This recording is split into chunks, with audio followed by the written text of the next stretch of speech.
Hey, there are certain people on this earth who are fundamentally helpless.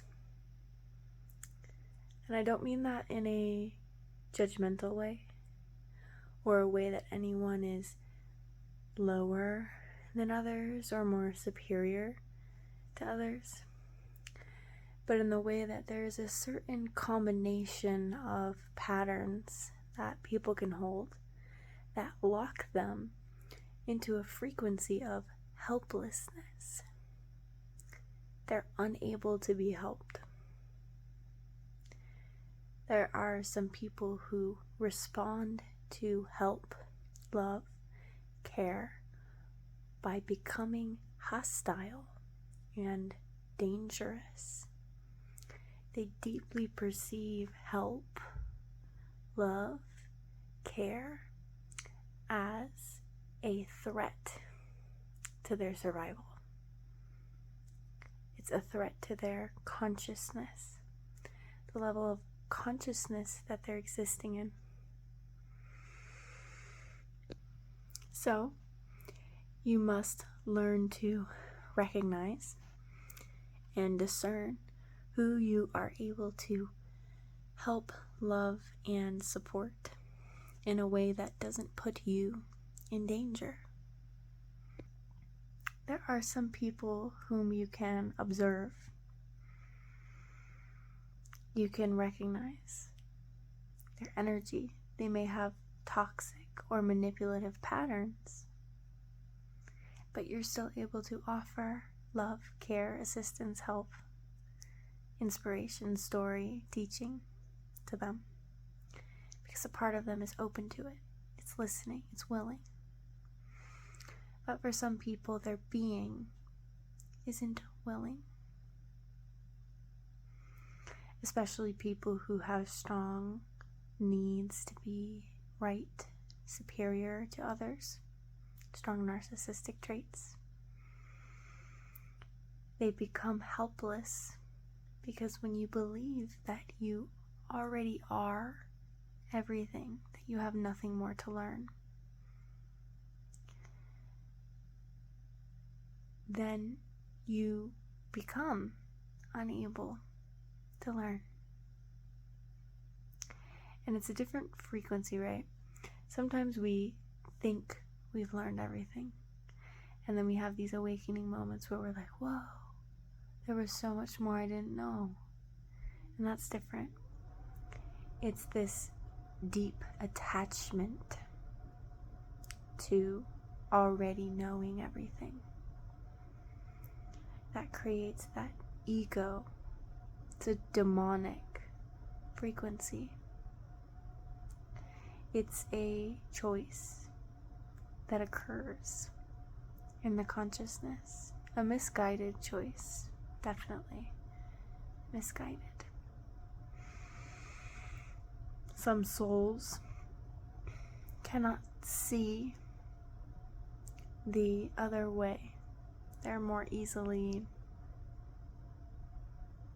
coerced into hardship, trauma, cycles of shame and karma. And some souls are simply receiving their own past life karma or their lessons that they agreed to learn. So, when you operate from a pure and true frequency of love and care, there will be people that you come across that are unable to be helped, helpless, because they associate you helping them as a threat to their sense of self, the flawless sense of self that they've given to them. Being less than is the threat. It's a strong survival mode, you could call it, of social hierarchy. People are in constant competition with each other, constant battles. where they constantly are one-upping each other for the top. It's like a animalistic way of living. Primal. The hyenas do this. They battle each other constantly to see who's at the top of the hierarchy. And some humans do this as well. These dominance games. And when people are living in these highly competitive, traumatic, and unsafe dynamics, there becomes a sort of survival mode where any attempt to help is perceived as a lowering of their status. But this status isn't real. It doesn't exist. It's all in the minds of narcissists. Social hierarchy, status in the world it's not status. There's no status. It's just who is believing they're the most superior. Who is being the most cruel? Who is stepping on others the most? It's not status. It's just narcissism. Just narcissism. So you'll begin to see who has an energy that is open and willing to learn. Hostility is a defense mechanism that occurs when someone has been trapped in a system of control. Oftentimes this happens within an abusive dynamic. The person learns that in order to stay safe from the abuser, that they must align with that abuser. So they are kind of an extension of that abuser.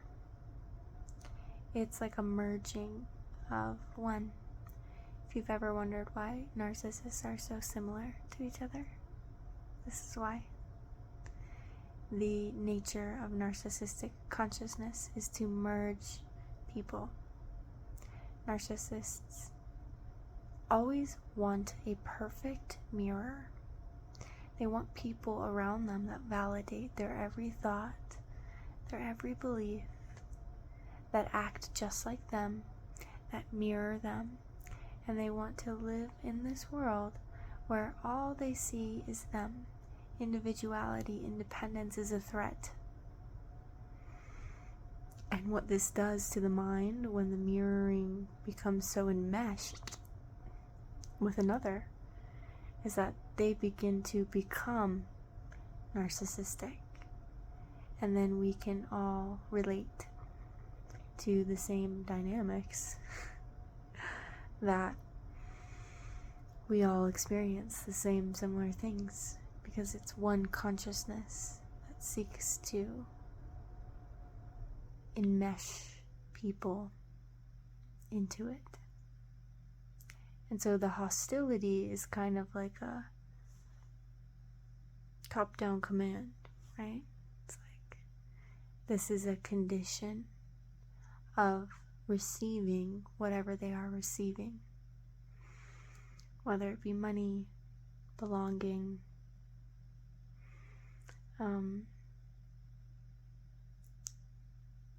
superficial peace. I don't want to call it peace. Like a better term for it would be like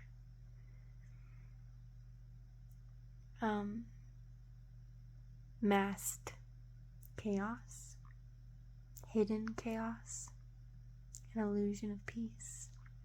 It's what a lot of people receive. And the hostility is very,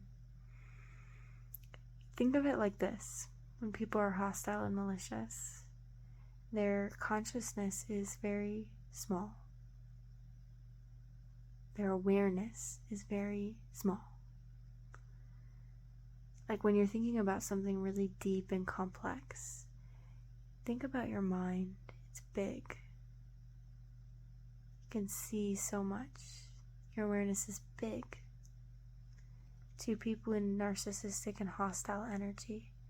Their awareness is very small. They're not really seeing, thinking about what's happening. And it's this kind of energy that comes over them. And the consciousness is just small, unaware. And it's not necessarily that. Work through your contradictions. They know what they do. They don't know what they do. Each contradiction holds its value on your path. Each one assists you in balancing your energies and your consciousness and your boundaries and your awareness. So hold your contradictions. What? I love you.